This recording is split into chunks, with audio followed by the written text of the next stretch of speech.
இது பாருங்கள், பட்டப்பகலில் கெமிக்கல் ஸ்ப்ரேயை கண்ணில் அடிச்சுட்டு எப்படி கோல்டு ஆட்டை போட்டு போகிறாங்க பாருங்கள்.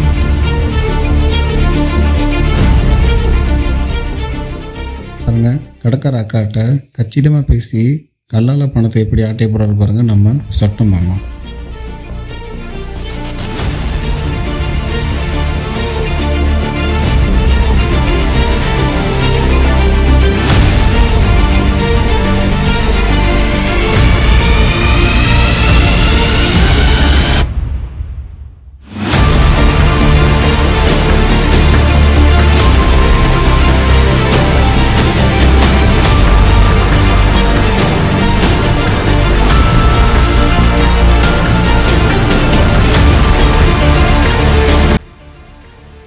இவனுங்க சிசிடிவியை யார்கிட்டையும் ஏமாறக்கூடாதுன்னு வைக்கிறாங்களா, இல்லை நம்ம எப்படிலாம் ஏமாறுறோம்னு பார்க்கணுன்னு வைக்கிறாங்களா?